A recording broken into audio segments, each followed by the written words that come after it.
What is up, Internet? My name is JB, and I'm here today with my draft analysis for Season 5 of the IBL.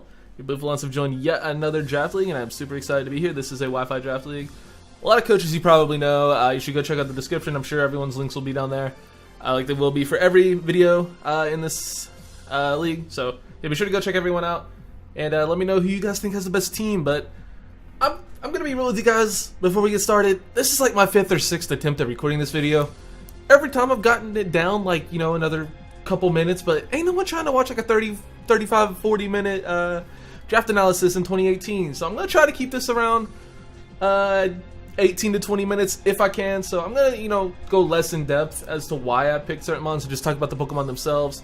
But before we do that, I also just want to talk about how the draft worked and all that sort of stuff, because that is important to the video. So in the IBL, it's a little bit different than your typical draft. Normally you only have your 5 tiers, but here in the IBL we decided to double that this season.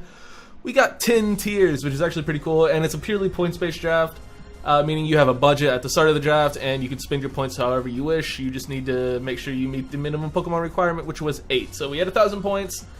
Tier 1 Pokemon cost 200, Tier 10 Pokemon cost 20, and it went down by 20 from 2 to 9. You get the sort of idea, so it's like 200, 180, 160, 140, etc., all the way down to 20.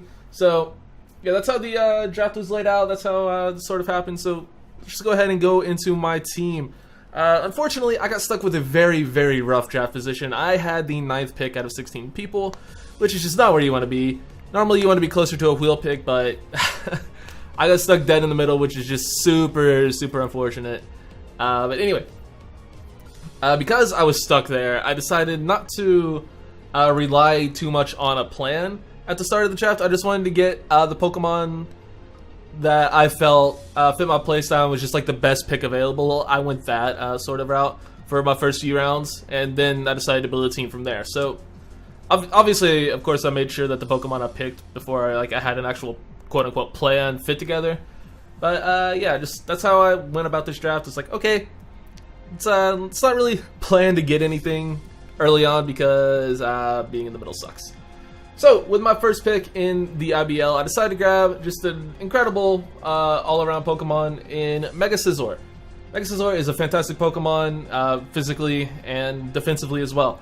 Base 150 physical attack, base 140 physical defense, and 100 Spadaf, all phenomenal stats, decent bulk at base 70, and 75 speed assault as well. And if you think I won't run Technician boosted hidden power, you're wrong, because I am an absolute maniac. But anyway, Mega Scizor is an incredible Pokemon, you guys know. Bullet Punch, Technician boosted is one of the absolute deadliest combinations in the game. Good Swords Dance Sweeper, gets Stab U-Turn, very good knockoff spammer, it's a good defog user as well. Good Pursuit Trapper, gets some cool setup with stuff like Swords Dance and Curse, and just all around just a phenomenal Pokemon. Actually get some cool team options as well, team supporty stuff like Tailwind, etc. All around, I think Mega Scizor is a very phenomenal Pokemon, and I'm very glad to have it as my first pick. I've used it in the past, and I think it'll be fun to give this Pokemon yet another chance. So, moving on to our next pick. Of course, when you get a Steel type, you want to pair it with a Fairy, and when you have Mega Scizor, you want to cover your Fire weakness immediately, because ain't nobody trying to catch HP Fires, even though Mega Scizor is bulky as hell.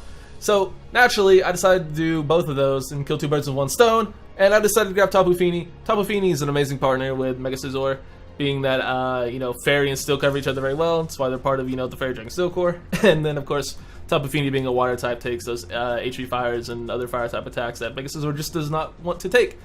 So, yeah, have fun, HP firing my Tapu Fini every time. But Tapu Fini, just another incredible Pokemon. Has phenomenal defensive stats as well. 115 physical defense, 130 Spadaf. 95 special attack is very good, hits really hard. Base 85 speed is underrated. Decent bulk at base 70 HP. Usable physical attack, so your knockoffs will be doing some damage. And of course, Misty Terrain, very nice, meaning I can't be Will-O-Wisp, can't be Toxic, so that's really nice. It means I can't do it either, but when you have as much firepower as this team has, you don't typically need to rely on Toxic and Willows too often, so I'm not too worried about that. It's very nice that I can avoid it though. So, but the things that Tapu Fini does well, it's an incredible user of Calm Mind. It gets Grass Snuffer coverage. It's another good defog user. It has haste to prevent setup. Stab, Hydro Pump, Ice Beam sometimes does hit harder than Moonblast, believe it or not. Knockoff, like I said, good move to have. Gets dual screens. Magic Coat's a very nice move. Nature's Madness is a great wall breaking move. Stab Moonblast. Of course, you know, Scald Surf. Typically you run Surf because you can't get solid runes, but hey, you know, terrain's not up all the time. If you really want to go for a Scald Burn, if you feel like Tapu Fini is going to be a setup option, then hey, you know, that works as well. It's a good taunt user, being decently fast. It's also a good trick user. Overall, very happy with Tapu Fini, and I think it'll be a ton of fun to use. It's another Pokemon I've used in the past, and I'm really looking forward to using it again. Next up, I decided to grab Shaman early. The reason I decided to grab Shaman early was because someone who was going down in the draft order, and someone beneath me who picked twice before it got back to me, got sniped on their grass type, so I wanted to make sure I got it. So I decided to grab Shaman, an absolutely incredible grass type. You guys know, I've been getting sniped on grass types for years, so I wasn't about to let it happen again. Shaman, base 100 stats all around, natural cure being an amazing ability, meaning when on the rare occasion I do get status with a Tapu Fini on my team, I can just, you know, switch on out and get rid of that status. Shaman, an incredible wall breaker with the move Seed Flare, stab, base 120 power, special grass type move, has a 40% chance of dropping the opponent's special attack by 2, or special defense rather by 2. It's an incredible wall breaking move. It also has good team support options with stuff like Aromatherapy and Healing Wish, and good coverage in Air Slash, Dazzling Gleam, and Earth Power and Psychic as well. And then it has, you know, Leech Seed and stuff like that. You know, sub Leech Seed sets are super annoying. Also has Tailwind for team support as well. So really looking forward to using Shaman, and it's about time I got to use my old mascot. I don't think I have very many active subs that are that old, that have been around that long, that are still active. But Shaman used to be a mascot of mine. I used to use Shaman all the time back in the day when I did Showdown Lives, like every day, like 2 or 3 years ago. So yeah. Those videos don't exist anymore, so don't look for them. Feels bad, man. Anyway, moving on to our next pick. Decided to round out my Fire Water Grass core by grabbing, in my opinion, a very, very, very good fire type and a mon that should be very fun to use. I decided to grab Incineroar. I've been helping my buddy Austin prep with this in the PMC. It's a super fun mon to prep with, and I wanted to use it for myself. It has an absolutely amazing new ability in Ultra Sun, Ultra Moon with Intimidate. I don't know why, I just oversold Intimidate. I just stumbled over my words, but hey, you know, it is what it is. Fire Dark typing, decent, you know, defensively. Resists some stuff, but incredibly hard-hitting offensive dual stab. Especially coming off base 115 physical attack with solid bulk as well, base 95 HP, 90s in both defenses are very good. A usable base 80 special attack stat, and then 60 speed is meh, pretty bad, but you know, Scarf Incineroar is a humongous threat and really hard to switch into. Trust me, I've prepped with this mon before, and I've prepped against this mon before. This thing hits like an absolute monster. It doesn't seem like it hits that hard, but it's really hard to switch into. Fire Dark dual stab. Speaking of moves, this thing is another mon that just has an incredible move pool. With stuff like Darkest Lariat, its signature move, which ignores stat changes, base 85, physical dark move.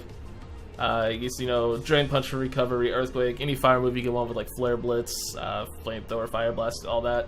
Flame Charge even, which is nice. You know, it gets Iron Head, Knockoff, and Leech Life all for coverage. Low Kick is a nice option. It also gets Nasty Plot, which could be fun. Gets Sword Sense as well for setup. Shadow Claw's a nice move to have. Superpower's a nice move to have. Gets Thunder Punch for coverage.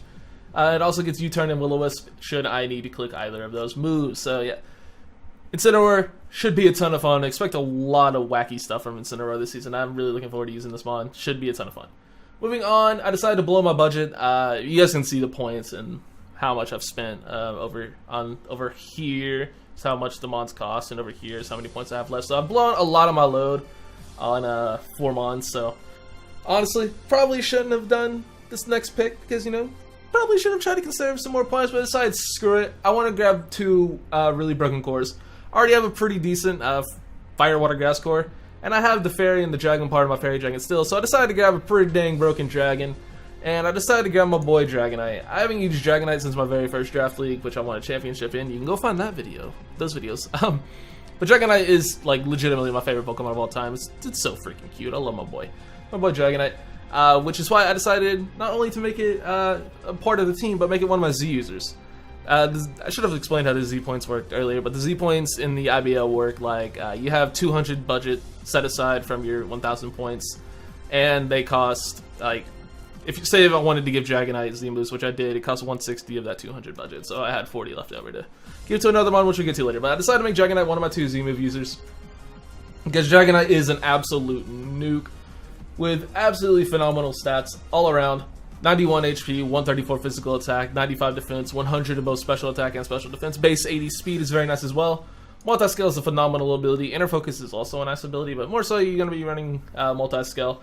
It just takes half damage if the Pokemon is at full HP. So you got to be careful with rocks, but we have two pretty good defoggers in Tapu Fini and Mega Scizor, so I'm not too worried about hazards. Might need to patch it up later, we'll see, but otherwise, Dragonite is an absolute just nuke, both physically and specially, which is an underrated aspect of Dragonite. Is it's a very good special attacker as well. It gets stuff like agility for speed if you need to, get speed faster, or if you're running a special set. It gets Aqua Jet for priority. It's another defog option, so it can defog for itself if it absolutely needs to, or it can defog stuff like Spikes or T-Spikes since it's not affected. It gets every dragon move in the game: Draco, Dragon Claw, Dragon Dance, Dragon Pulse, Dragon Tail. Earthquake, access to extreme speed is huge. Fire Blast, Fire Punch for coverage on either side of the spectrum there. Focus Blast is nice. Haze to prevent setup if need be. It's a heal battle option, so that's nice as well. Gets Hurricanes for some Z Hurricanes if need be. Ice Beam and Ice Punch again, both sides of the spectrum. Outrage, of course, it also gets Iron Head. It also gets Dual Screens, which is pretty funny. I didn't know that. It gets Power Up Punch, which is a nice move to have. Rock Slide and Stone Edge, Superpower, Surf, Thunderbolt, Thunder Punch, Thunder Wave, Waterfall. Just an incredible move pool. It hits incredibly hard from, like I said, either side of the spectrum. And of course it gets Z-Fly as well. So, yeah, I'm really looking forward to using Dragonite.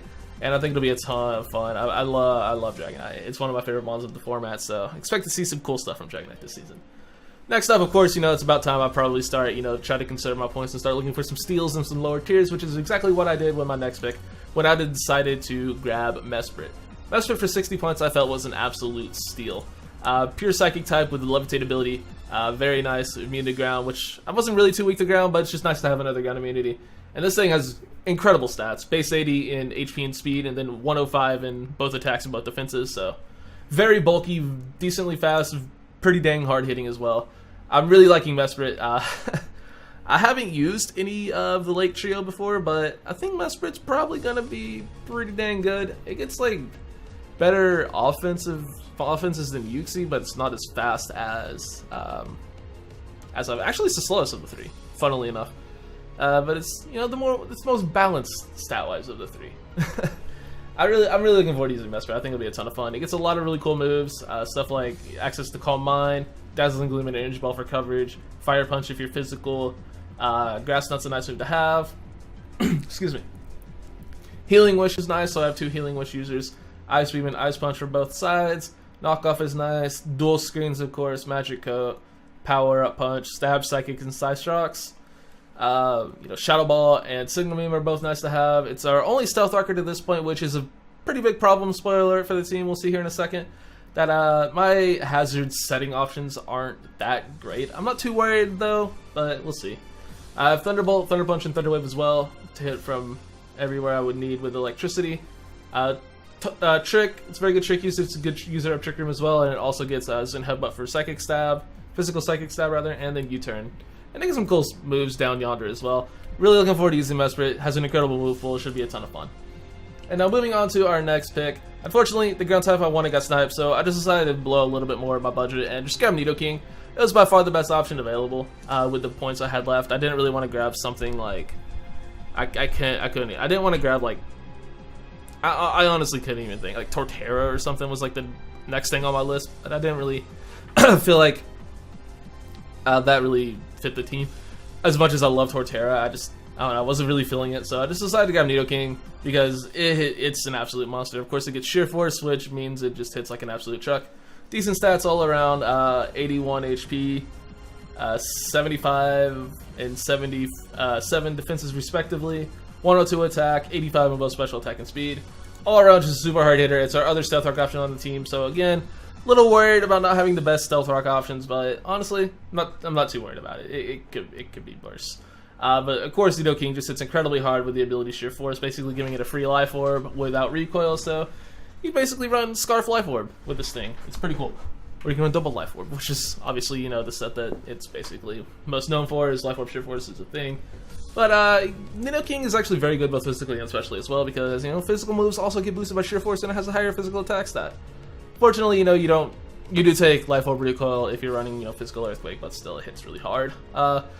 Earth power, of course, for stab, dragon pulse, stuff like body slam and brick break as well. Fire blast, fire punch, flamethrower, same sort of stuff, just ridiculous coverage. You guys know that's how I like my drafts to be, just stuff with insane coverage. Gets head smash, which is actually pretty cool.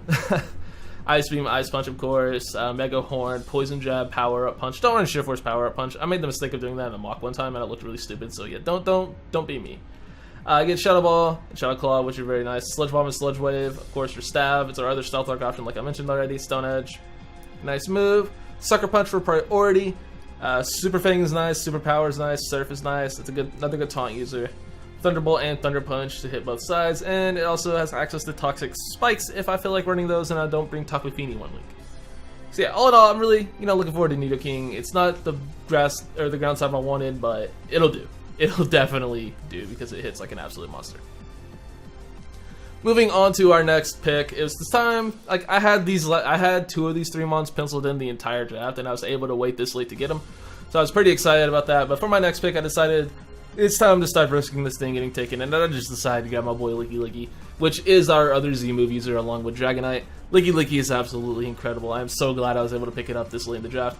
Pure normal typing is one of my favorite types in the game. You guys know I love my normal types. It has 3 decent abilities in Untempo, Oblivious, and Cloud9. I don't think there's any rain teams, so we won't be getting too much use out of Cloud9, but Oblivious is pretty nice. Other than that, though, it's a normal type, so it gets an absolutely incredible move pool. Stuff like Stab Explosion is, fun. Body Slam as well, Disable's nice. Dragon Tail for phasing. Earthquake is nice. Fire Blast and Fire Punch. It's another Heal Bell user. It gets Gyro Ball as well, which is funny. Ice Beam, Ice Punch, Knock Off, Power Up Punch, Power Whip, Return, Stab. Probably gonna run Frustration though most of the time because your boy can't breed for himself. It also gets access to Shadow Ball, Surf, Thunderbolt, Thunder Punch, as well as Wish. So all in all, I think Licky. It also gets a lot of really fun setup options and a lot of just really fun moves down in the Yonder Sphere, which I don't want to mention because I'm gonna be running a few. Expect to see a ton of wacky Licky sets this season. I'm really looking forward to it. Licky is going to put in a ton of work, I guarantee it. So, moving on to our next pick, I wanted a fighting type because I'm really missing out on not having a fighting type in the PCL. That's really coming back to bite me. So I wanted to make sure I got one here in the IBL, and I decided to grab Primeape. Primeape was the best fighting type available with the points that I had left. So, of course, I'm gonna jump at the opportunity to grab it. It has some decent abilities. Battle Spirit's okay. Anger Point's great if you can get it to work and have Primeape not die because, it's frail as heck. But, hey man, if you get crit and live, you have a +6 Primeape and your opponent has no switch-ins. But the main ability here is, of course, Defiant. It's a great ability. So say your opponent clicks Defog, you get a +2 attack boost. Your opponent gets a Spit F drop with something, you get a +2 attack boost. So it's very nice in that sense. Other than that, though, Primeape doesn't exactly hit that hard. It's got a decent speed there at base 95, decent attack stat at 105. Its defenses are pretty laughable. It's got 60 in both special attack and special defense, 65 HP and 70 Spit F, so it's not exactly bulky, but it does what it does well. It's a decent Scarf Revenge killer and just all around close combat spammer. It's just good at spamming really hard hitting physical moves that wouldn't do as much damage as you would think. But it's still a really good mod, and I'm looking forward to using it because it's just a cool mod. I've always liked Primeape. It's one of my boys. But it gets some decent moves. It gets stuff like close combat for stab, obviously, Earthquake. Fire Punch is nice. Gunk Shot is nice. Ice Punch, Low Kick, Night Slash. It gets Outrage of all things, which is cool. Poison Jab for the fairies. Power Up Punch. Decent, not great Pursuit Trapper. Rock Slide's nice. Excuse me. Seed Bomb for coverage. Thunder Punch for coverage. A good U-turn user. It gets stuff like Throat Chop as well. For dark coverage if you don't want to run Night Slash and your opponent has a Parting Shot mon. So that's pretty cool. All in all, I think Primeape will do a lot of cool things, and I'm really looking forward to using Primeape. And last but certainly not least, spoiler alert, with our last 40 points, I decided to grab my electric type. There were a few decent ones available left in the 40 point tier, which is why I decided to wait to grab it last. So I decided to grab Raichu, just to give my team a little bit more speed. My team's pretty slow, but I'm not worried about it. We're really bulky offensive, which you guys know is my playstyle, bulky offensive sort of balance. And yeah, I'm really liking Raichu as the glue to this team. It's really fast, base 110. It's decent enough. 90 in both attack stats, so you think of Raichu as more of a special attacker, but can actually hits the same number physically, so it's not bad. Terrible bulk, obviously. Base 60 HP, 55 defense, 80 speed F. 80 speed F is actually decent, but it gets 2 decent abilities. Both static and lightning rod are solid. But Raichu's overall pretty dang good. I actually really like Raichu's move pool. It gets a lot of funky stuff. Like agility to set up, discharge is nice if I'm not, in terrain. Fake out for priority, and just annoying my opponent, super nice. Grass Knot for coverage, knockoff is nice as well. Nasty Plot to set up, Nuzzle again if I'm outside of electric terrain and I don't feel like missing a Thunder Wave or relying on static shenanigans. And he gets refreshes, which is nice. It also gets dual screens, which is hilarious. Seismic Toss and Signal Beam are cool. It gets Surf, but it's a pain in the butt to get genned onto it, so I don't know if I'll ever bring that. I would like to, but like I said, it's a pain to get on it. Every electric move you could ever want: Thunderbolt, Thunder Punch, Thunder Wave, Toxic. I don't know why I mentioned Toxic with electric moves. It's just, I just read down the list. Volt Switch, Volt Tackle, as well as Wild Charge. So, and it's another Wish option, which is nice in a pinch if you need Wish, and my other Wish users don't have a good matchup. But overall, really looking forward to using Raichu. I think this is like a pretty dang decent team. Like, offensively, my team gels very well together. Defensively, I have checks for what I need to have checks for. The only thing that I'm really worried about is my hazard control. I don't have the best rock setters. I have 2 decent defoggers, but like a lot of times, Mega System on Tapu Fini don't really like running defog. They don't necessarily like having to give up a slot for it, but I'm not too worried about that. I feel like I can make do with it. And of course, Dragonite just LOL Dragonite or defog Dragonite. You never know, man. But overall, I really, really like this team. I think they gel very well together offensively and defensively. The only thing I'm really worried about is my hazard control. I don't really care too much about my speed tiers either. I think they're fine. I don't really need them to be anything other than what they are. But overall, really liking this team, and it should be a ton of fun to use. If you're excited for Season 5 of the IBL, go ahead and leave a like on this video. Like I said, go watch everyone else's draft analysis videos. They should be going up this week. And let me know you guys think that was the best team. Personally, I think my team is pretty dang good. I think it's definitely in the upper half of the league in terms of just, just after draft, after no one's played. I think it's a pretty good team, and I think I should have a ton of fun using it. I'll definitely have a ton of fun using it. I really like how it's put together. So thank you guys so much for watching this video. If you want to see more, like I said, leave a like, subscribe, all that nonsense, and I will see you all once the games get started next week. Thanks for watching. Peace out.